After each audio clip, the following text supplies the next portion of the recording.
So we have 700.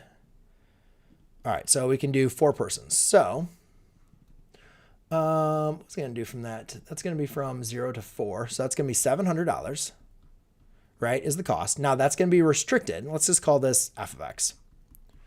Okay, so this function, right, the cost, right, is 700 PHP. I'm not sure what that is.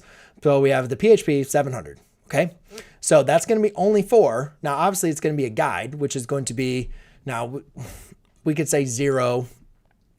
You could really say 1, but I'm just going to use 0 because it's going to be integers anyways, is going to be less than x, which is less than 4. Oh, less than or equal to 4.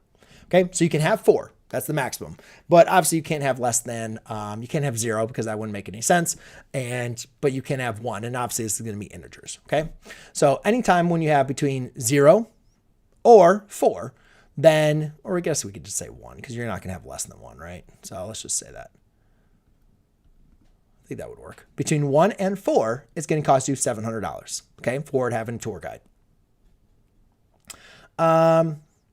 And then represent the cost of hiring guides as a function of the, okay, so any additional guides can be hired as needed.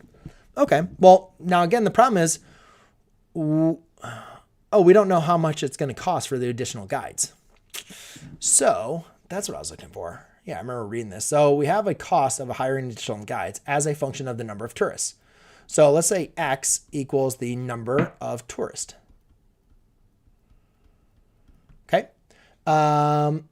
And so it doesn't know how much more it's going to be for number of tourists. So I'm not sure what they're looking for. So I'm kind of confused on this. Let's say C equals the cost per additional.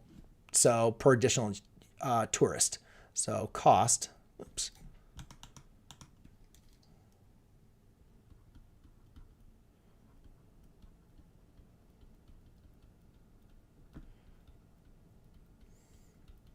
And then maybe if somebody has anything else to add onto that, I'm not sure how else you would know what it is per tourist. Because my understanding of this is anytime between 1 and 4 tourists, it's going to cost $700. But then it's going to be $700 plus, whatever this cost per CX, right? The cost per additional tourist, I don't know, $400, right? Or, $500, whatever, times that. And that's going to be for all greater than 4. So when X is going to be greater than 4. And that's the way I would understand it. I just don't know what the cost is per tourist. So from there.